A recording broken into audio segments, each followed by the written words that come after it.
J'aimerais souhaiter la bienvenue à chacun ce matin.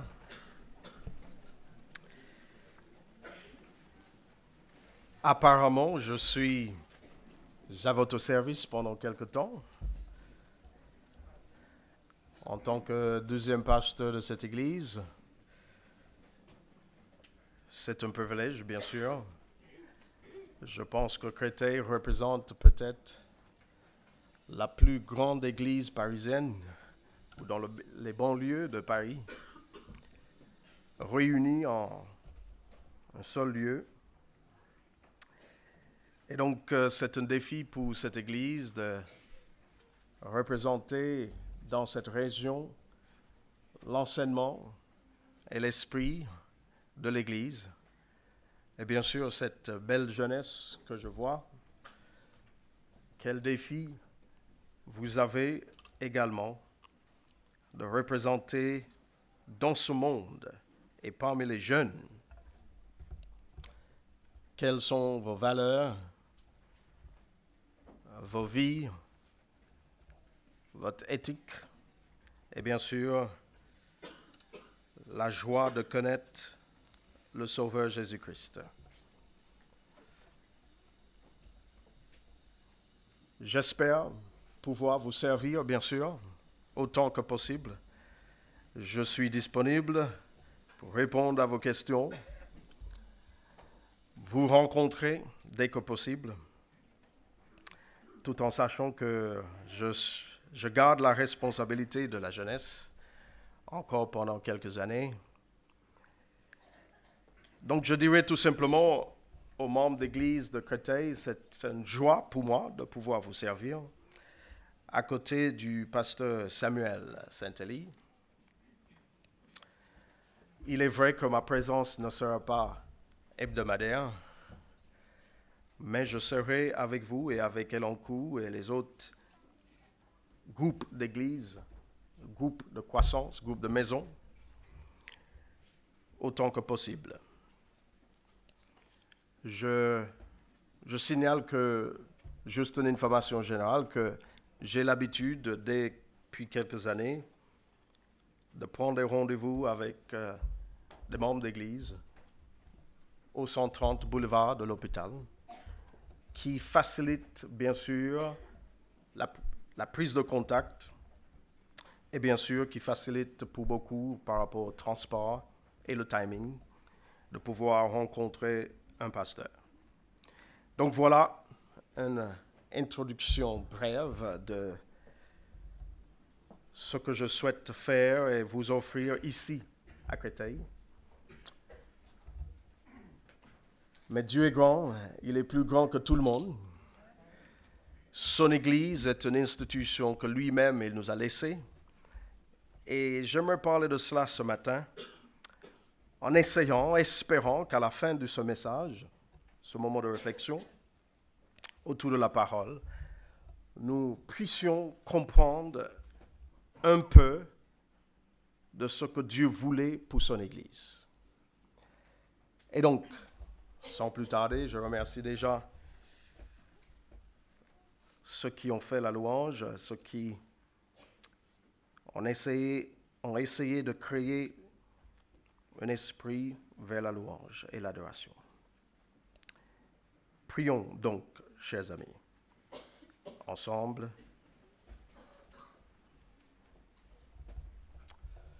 Éternel, notre Dieu, que ta volonté soit faite.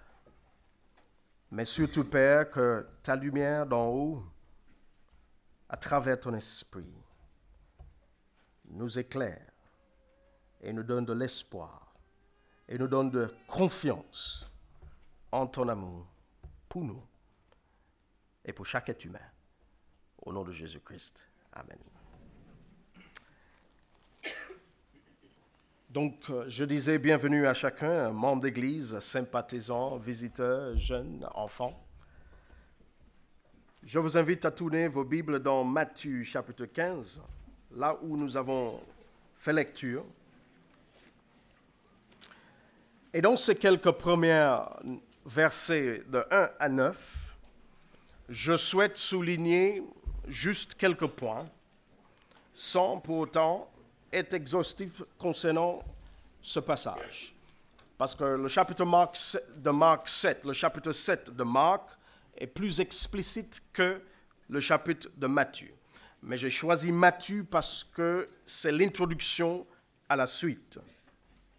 Donc, dans le verset 1 à 9, lorsque nous avons lu ce texte ce matin, nous avons compris plusieurs choses. Premièrement, nous avons compris que les leaders, les responsables de la religion, surtout donc à l'époque des pharisiens, des scribes, les prêtres, avaient par le temps bâtir et construire des traditions concernant le culte, concernant les rituels dans le système cérémonial que Dieu avait donné. Et voici que même ce système qui pointait vers Jésus, voici Jésus arrive et il dénonce quelque chose dans ce système. Et il pointe le doigt sur ce qu'il appelle la tradition. D'abord, les pharisiens se présentent à Jésus pour défendre leur tradition. Ils l'appellent la tradition des anciens. Et la question est posée tout de suite. Pourquoi, Jésus, vous et vos disciples, vous n'observez pas la tradition des anciens? Et la question est sur le rituel du lavement des mains,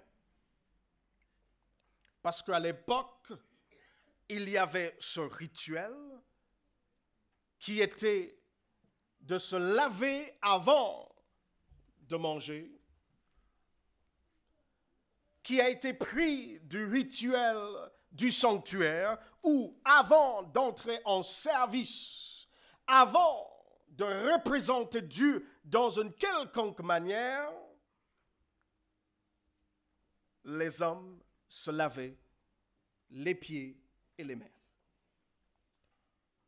Et donc, à travers la tradition des milliers d'années, les hommes avaient construit ce qu'on appelle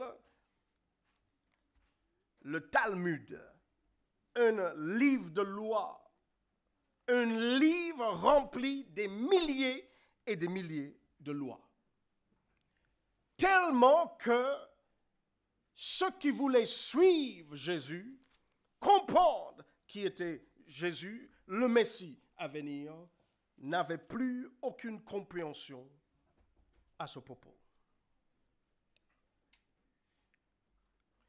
Et donc Jésus retorque avec une question: pourquoi transgressez-vous le commandement de Dieu? Jésus oppose aux traditions des anciens le commandement de Dieu.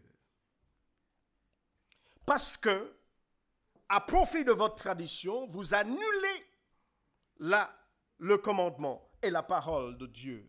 Parce que Dieu dit dans verset 4, « Honore ton père et ta mère », et celui qui parle en mal de son père ou de sa mère sera mis à mort. Mais vous dites, celui qui dira à son père et à sa mère, ce que j'aurais pu te donner pour t'assister est un présent sacré.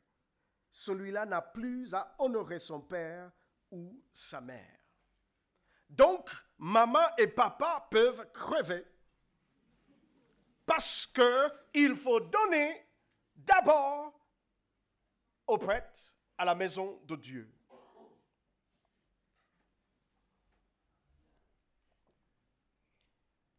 Chers amis, les paroles de conclusion de Jésus sont fracassantes. Ce peuple m'honore de lèvres, mais son cœur est très éloigné de moi. Parce que c'est en vain qu'ils me rendent un culte, eux qui enseignent comme doctrine, comme enseignement du Christ, des commandements humains. 1. La parole de Dieu est supérieure aux traditions des hommes. Première chose, il faut retenir. Deuxièmement, aucune tradition ne doit annuler la parole de Dieu.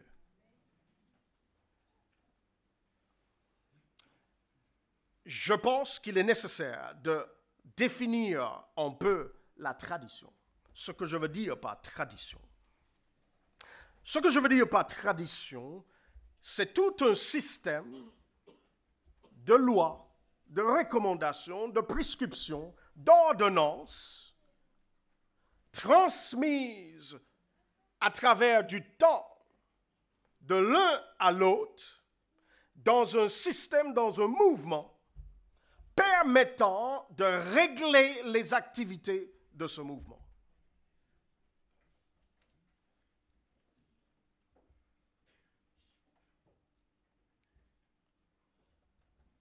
Et Jésus vient dire que dans le système que lui, il avait laissé pour ses enfants, on a trouvé dans ce système ce qui y a été ajouté. Des hommes avaient ajouté à ce que Dieu avait demandé. Ce n'est pas par hasard que Jésus était en conflit avec les leaders à l'époque. Tout en respectant ces hommes, Jésus disait clairement que les traditions humaines ne devraient pas opposer la parole. Et troisièmement, citant cet exemple d'une pauvre maman et papa ayant besoin du soin, de la compassion et de l'amour de ses enfants, et que ces enfants ont été donnés droit de ne plus donner cette compassion et cet amour à cause de Dieu, Jésus dit par là qu'aucune tradition, aucune prescription, aucune recommandation ne doit faire souffrir, ni causer la souffrance, ni faire du mal à l'autrui. Alors, chers amis, je vois dans ces quelques versets l'amour de Dieu lorsqu'il pense à son peuple. Nous sommes un peuple de Dieu. Et à travers la tradition ecclésiale, jusqu'à aujourd'hui, Dieu nous demande la même chose. Que quel que soit ce que nous faisons dans sa maison, entre nous et parmi nous, et pour nous, ne doit en aucune cause créer de la souffrance, ni causer du tort à quiconque.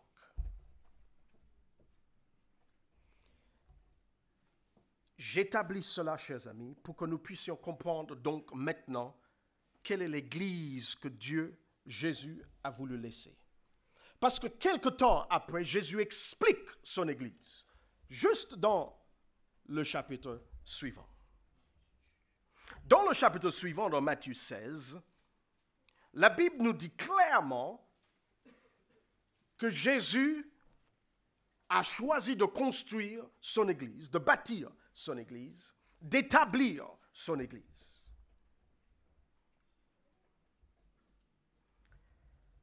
Mais parce qu'il avait un groupe de disciples qui le suivaient, il était nécessaire que ce groupe de disciples comprenne déjà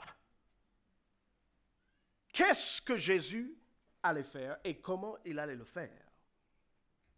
Donc il demande à ses disciples dans le verset 13, 14, 15 et 16, « Qui suis-je? Que disent les gens à propos du Fils de l'homme? » Et la Bible nous dit dans le verset 14, notons clairement que c'est pluriel. Ils dirent. Donc plusieurs des disciples commencent à répondre en disant, pour les uns, Jean le baptiseur, pour d'autres, Élie, pour d'autres encore Jérémie, des prophètes. Et il répond. Mais vous connaissez Pierre. Et Jésus demande aux plusieurs, et pour vous, dans le verset 15 et 16, qui suis-je? vous, mes disciples. Simon-Pierre répondit, au nom des disciples, toi, tu es le Christ. Et il n'a pas dit, tu es le Fils de l'homme, mais tu es le Fils de Dieu vivant. Jésus a lancé l'établissement de son Église. Jésus qui s'appelait et se nommait et se donnait ce titre, Fils de l'homme,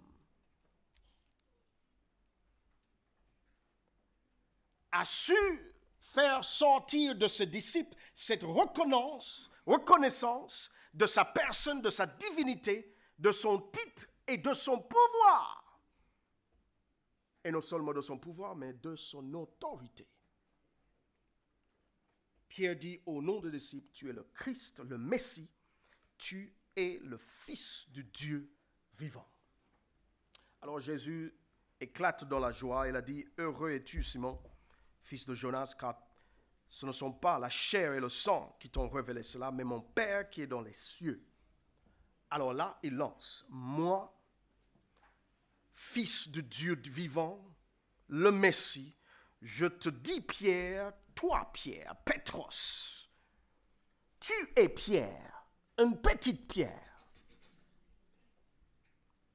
Et sur cette pierre, Pétra, une masse, un roc immouvable. Je construirai mon église et les portes du séjour des morts ne prévaudront jamais contre elle.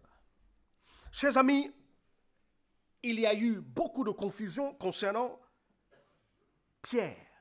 Aujourd'hui, dans l'histoire de l'Église, nous avons entendu que c'est sur Pierre, l'apôtre Père, que l'Église a été bâtie. Et pourtant, chers amis, nous avons compris que Pierre lui-même n'avait pas compris cela.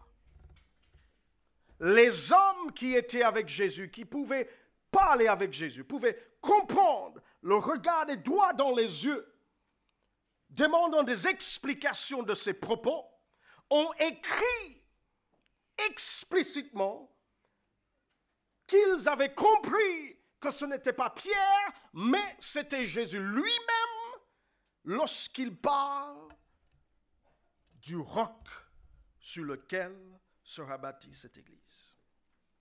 Et pourtant, les hommes aujourd'hui disent que c'est sur Pierre. Alors, j'aimerais juste qu'on puisse lire dans Deutéronome 32 et verset 4, qui nous rappelle explicitement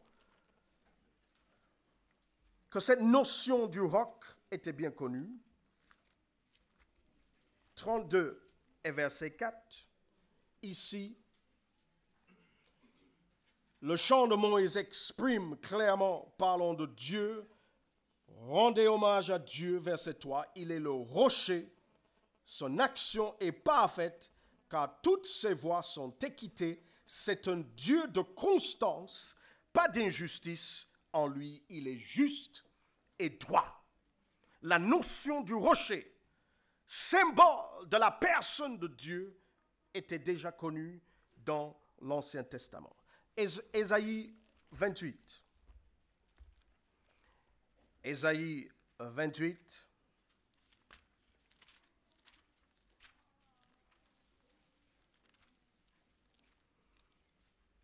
À partir de verset 16.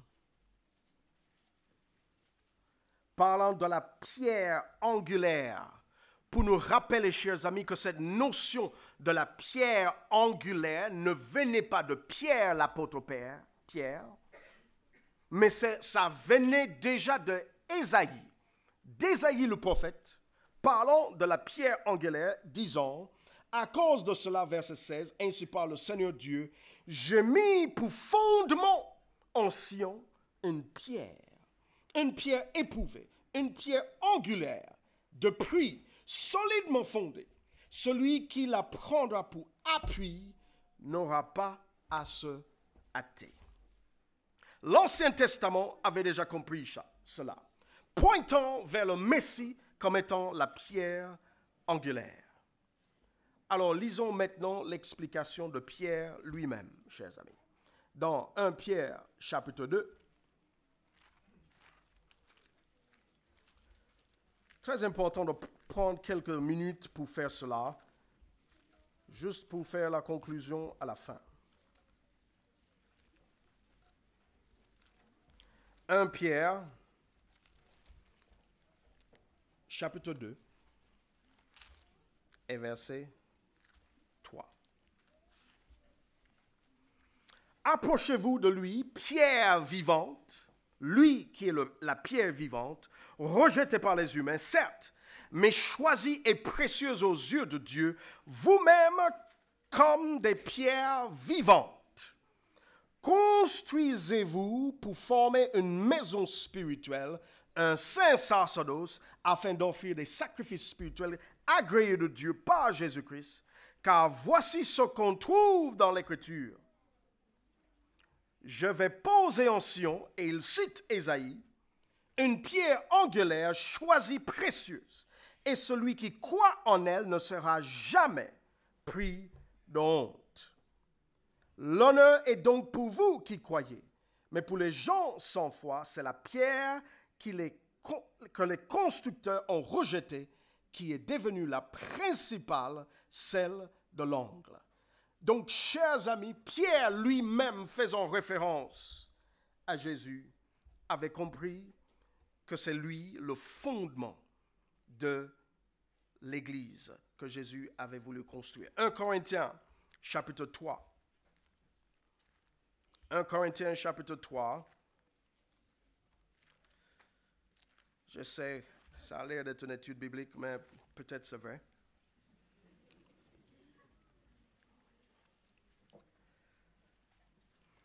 À partir de verset 11, personne en effet ne peut poser d'autre fondation que celle qui est en place, à savoir qui, chers amis? Jésus-Christ. Alors là, chers amis, l'apôtre Paul, l'apôtre Pierre ont compris eux-mêmes que c'est Jésus. Les prophètes, avant l'arrivée de Jésus en tant qu'homme, ont pointé les yeux de la foi vers le Messie en étant cette pierre angulaire. Donc la confusion autour de Pierre, fondateur, fondation de l'Église, ne vient pas de Jésus, ne vient pas des apôtres, ne vient pas de Pierre, mais vient des hommes. Hello.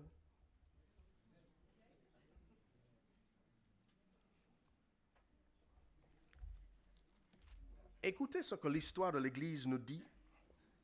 Au début de l'Église, chers amis, l'Église était connue comme ce qu'on appelle le communio sanctorum. Ça veut dire en latin un sanctuary de saints. Vous et moi, nous étions connus par notre engagement avec Jésus-Christ comme un sanctuaire des saints. Ce qui dirigeait l'Église, les motifs, la vision de l'Église était basée sur 4 points. Et on trouve ces 4 points dans Actes chapitre 2 et suivant. L'étude de la parole, la prière, le partage dans la Sainte Seine et le partage des biens jusqu'à ce que personne ne soit sans rien. Après l'infusion de l'Esprit pour le démarrage de l'Église, l'Église apostolique était basée sur ces 4 points, chers amis. C'est ce que l'Esprit a donné comme influence aux membres, centaines de membres réunis pour recevoir l'Esprit pour le démarrage de l'Église.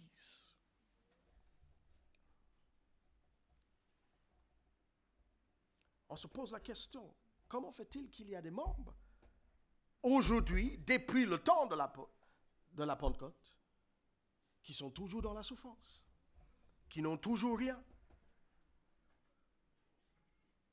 Comment fait-il qu'il peut y avoir des membres assis à côté de nous, ne sachant pas quoi manger ce midi?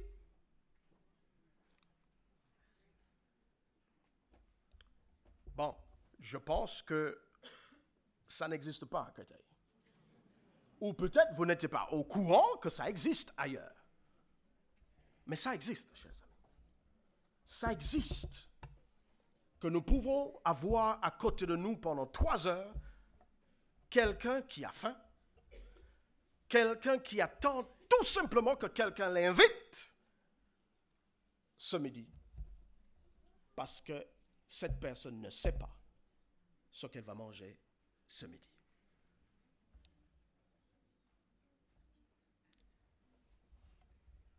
Est-ce que vous avez compris maintenant pourquoi je parle de qu'est-ce qu'est devenu l'Église depuis le temps que le Seigneur a institué son Église? Évidemment, je n'ai pas le temps.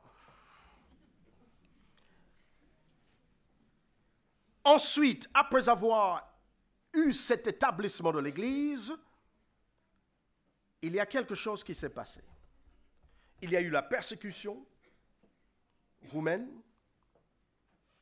il y a eu l'hérésie de différents groupes de factions et de dissidents dans tout le continent du nord de l'Afrique, de Méditerranée, de Palestine.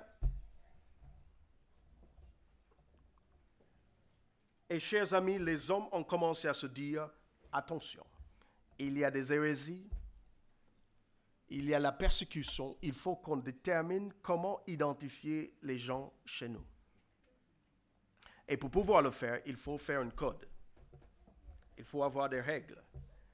Et il faut fixer qui fait partie, qui ne fait pas partie. Alors, chers amis, ça s'est passé dans le 2e siècle après l'Église a émergé après Jésus-Christ. Et voilà ce qui s'est passé, c'est que lorsque l'Église avait commencé à rechercher comment identifier son peuple, ils ont placé le pouvoir en étant à la tête de l'Église, disant que ce que disent les bishops à l'époque devrait être ce que tout le monde devrait suivre. Et à partir de là, ce qu'on appelle l'Église universelle, l'identification de l'Église universelle, autrement dit l'Église catholique, le mot catholique universel. Il fallait identifier cette Église à travers le monde comme étant un peuple de l'Église par rapport à une règle d'identité. Et bien sûr, pour trouver encore de valeur de légitimité dans la place des bishops, on a déterminé que oui, la place des bishops a été reçue de Pierre. Et vous avez entendu parler de ce bishop qu'on appelle Augustine. C'était le plus grand des théologiens catholiques de l'époque.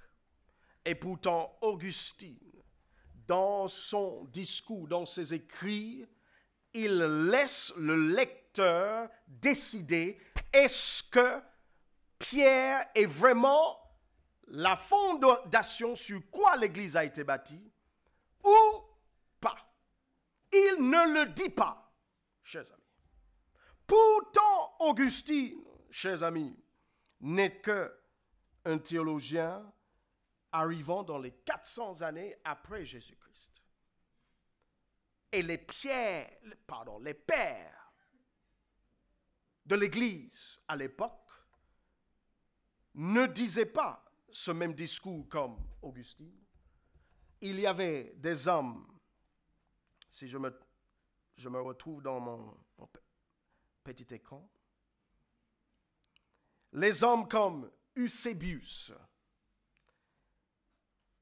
les hommes comme Ignatius, Eranius, tous ces hommes, Clément de Rome,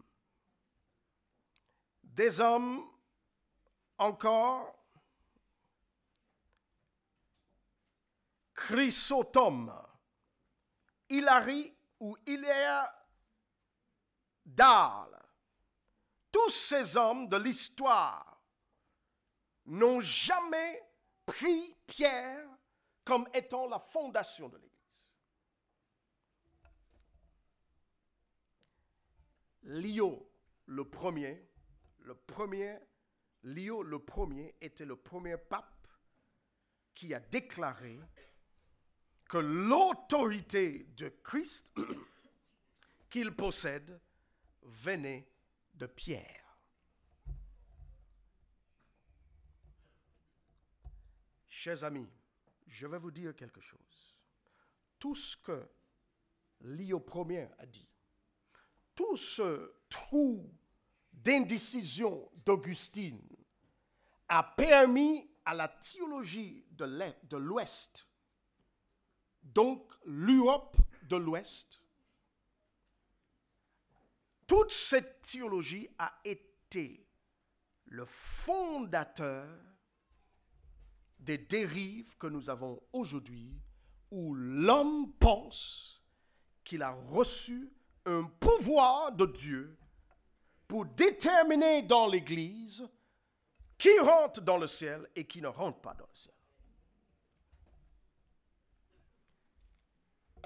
Et c'est ici que nous allons comprendre, chers amis, dans les derniers versets de Jésus, que ce pouvoir n'a jamais été donné ni à moi en tant que pasteur, ni à personne. Lorsqu'il a parlé de son Église, qu'il va bâtir son Église sur lui, Jésus, Fils de Dieu vivant, Dieu lui-même, il dit à Pierre, je te donnerai les clés du royaume des cieux. Ce que tu lieras sur la terre sera lié dans les cieux. Et ce que tu délieras sur la terre sera délié dans les cieux. Et à partir de là, les hommes ont dit, ouais, le pouvoir. Mais lorsqu'on prend le temps de lire ces versets, chers amis, voici ce que dit Jésus. Ce que tu lieras aurait été lié dans le ciel, et ce que tu délieras aurait été délié dans le ciel.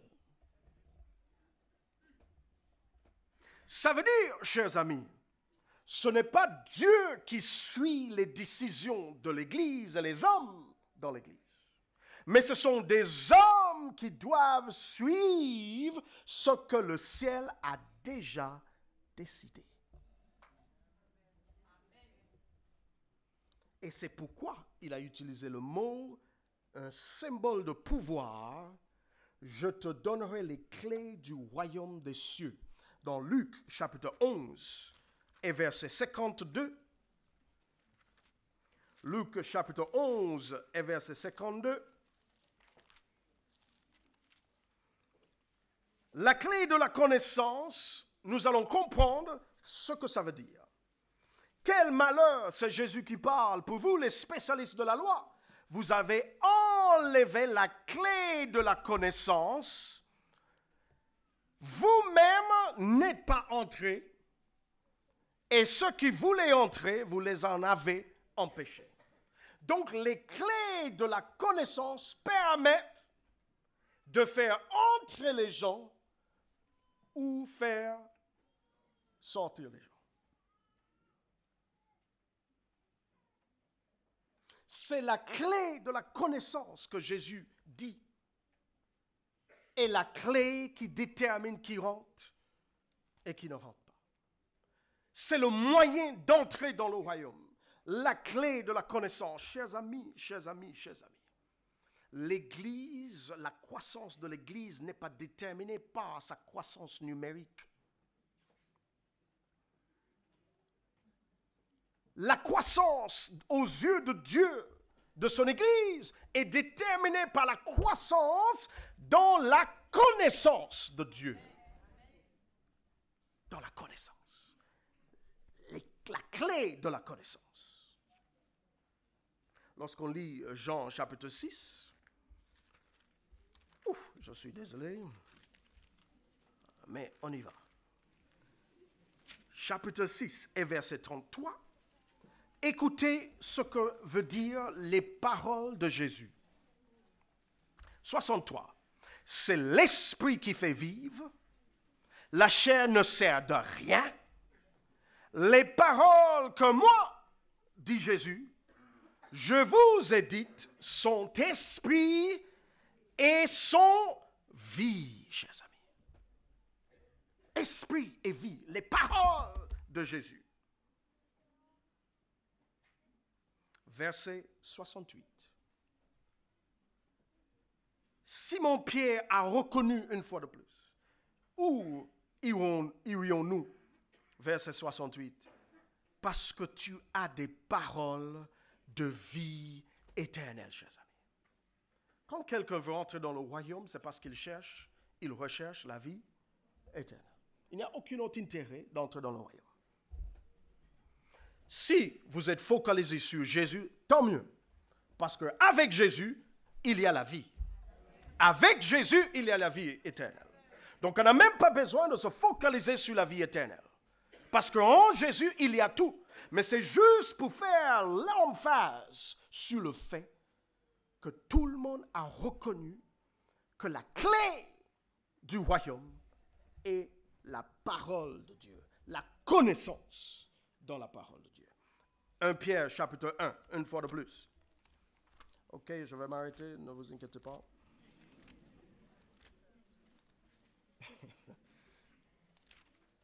Ouais. 1 Pierre chapitre 1 et verset 23. La Bible nous dit ceci. Pardon, je suis dans 2 Pierre. 1 Pierre chapitre 1, verset 23.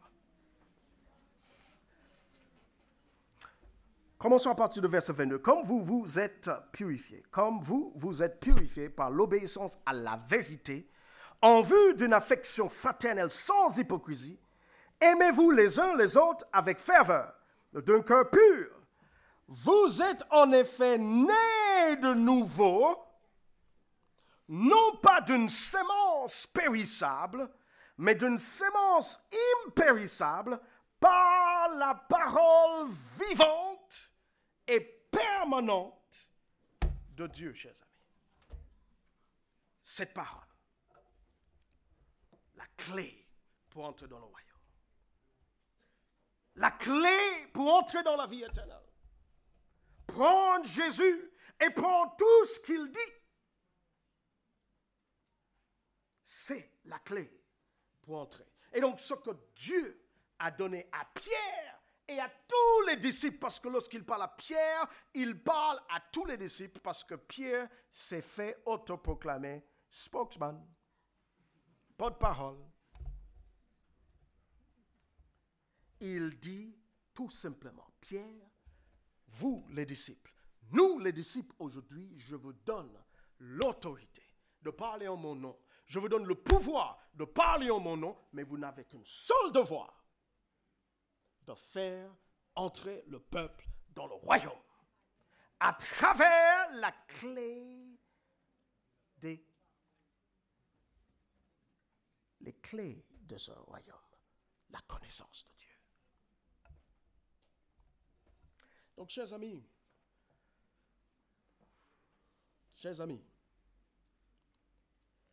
je ne demande qu'une seule chose, que l'Église revienne à cela. Que l'Église revienne à un seul devoir, d'enseigner la parole et de faire entrer les gens. Mais attention, Dieu a aussi donné la clé pour faire sortir. Et cette sortie du royaume ne doit être que le choix de la personne. Et parfois, nous faisons des actions sans savoir que nous avons déjà fait du choix. Parce que nos actions déterminent des choix que nous avons déjà faits. Mais il ne faut pas se précipiter en disant « Je veux nettoyer, purifier l'Église pour qu'elle soit belle. Donc, j'enlève tout ce qui n'est pas bon. » À mes yeux. À mes yeux. Ce pouvoir n'a pas été donné. Hello. Parce que dans ce même livre, Jésus a expliqué comment faire avec quelqu'un qui ne souhaite plus marcher dans le royaume de Dieu. Et Jésus a établi une procédure. Une procédure. Ce n'est pas les hommes, et chers amis, chers jeunes, je vous parle, je vous aime beaucoup. Mais ce n'est pas Jésus, ce ne sont pas, des hommes qui ont institué la discipline dans l'Église. C'est Jésus. Ce n'est pas les hommes qui ont institué la radiation. C'est Jésus. Hello. Vous m'aimez toujours? Entre guillemets, c'est une... Mes chers amis, je suis en train de vous dire dans Matthieu 18 que l'autorité doit être équilibrée, que lorsque on applique l'autorité pour faire sortir quelqu'un, c'est parce que la procédure de Jésus a été respectée. Mais notre devoir, c'est de se focaliser à faire entrer dans le royaume. Vous savez, chers amis, j'ai eu une très mauvaise expérience cette semaine, même si j'avais eu beaucoup de bonnes expériences. J'ai dû témoigner cette semaine devant la cour d'assises d'Évry, en tant que pasteur, concernant les accusés dans l'affaire de Grigny. Et vous ne pouvez pas comprendre comment, entre, je le jure, de dire la vérité et le respect de la vie privée des êtres humains, comment c'était difficile. Car aucunement mon devoir, c'est de faire enfoncer ceux qui sont déjà par terre. Même si vous êtes debout. Mais nous avons une situation où on peut se trouver en tant que membre d'église dans des grandes difficultés uniquement parce que l'autorité de l'église n'a pas été respectée.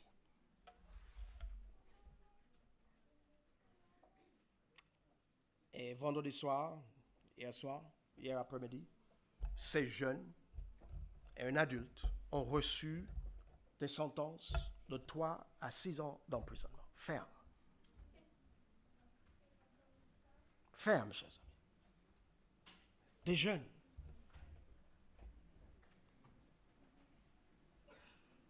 Donc, il existe pour Dieu, lorsqu'on se trouve dans une situation où automatiquement on s'exclut de l'Église, c'est basé sur 2 points. 1, on refuse de marcher selon la foi de notre engagement. Et 2, on refuse de se réconcilier avec les membres de la communauté. Est-ce que vous savez, chers amis, que lorsque on refuse de se réconcilier avec l'autre, selon la parole de Dieu, vous êtes auto-exclu de la communauté. Ce que l'Église fait dans une rencontre n'est qu'administratif. Mais pour Dieu, voilà le pouvoir qu'il a donné. Et même quand quelqu'un arrive là, nous avons le devoir de le faire marche arrière pour retourner dans le royaume. Mais seulement selon sa décision. Seulement selon sa volonté. Et même quand il décide de ne plus vouloir, nous devons l'aimer toujours. Nous devons lui montrer compassion toujours. Je suis en train de dire, chers amis, équilibrement, dans l'Église de Dieu, Jésus nous demande d'arrêter toute tradition qui annule sa parole. Tout règlement qui annule sa parole. Et en même temps, il nous demande, chers amis, d'aimer les uns les autres, de faire du bien les uns aux autres, d'avoir compassion. Et même quand ceux qui font ce qu'ils font ne le font pas bien, il nous demande de les aimer toujours. Ne pas passer le temps à les critiquer. Hello. La jupe de la sœur est trop courte. Va la voir. Montre-lui ton amour. Montre-lui compassion. Montre-lui fraternité. Vous n'aimez pas la musique? Aimez les musiciens.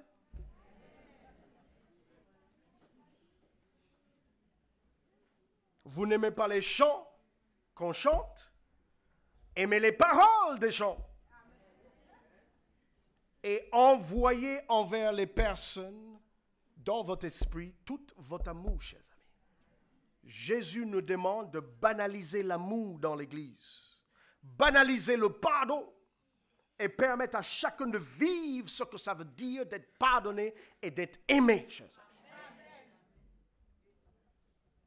Je pouvais passer la matinée, mais vous avez dans cette Église des personnes qui étaient jeunes, qui sont maintenant adultes. Quand elles étaient jeunes, ces personnes, ils recevaient des critiques. Aujourd'hui, elles sont adultes, elles ne sont plus quand elles étaient jeunes.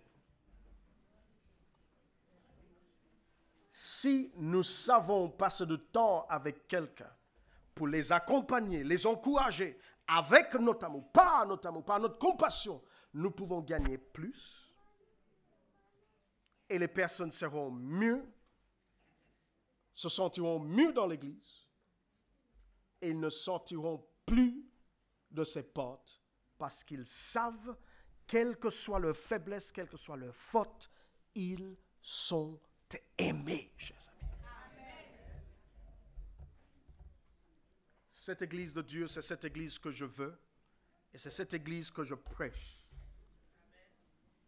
Que le Seigneur nous aide à vivre cette Église. Moi le premier, comme vous. Que le Seigneur nous bénisse tous. Amen.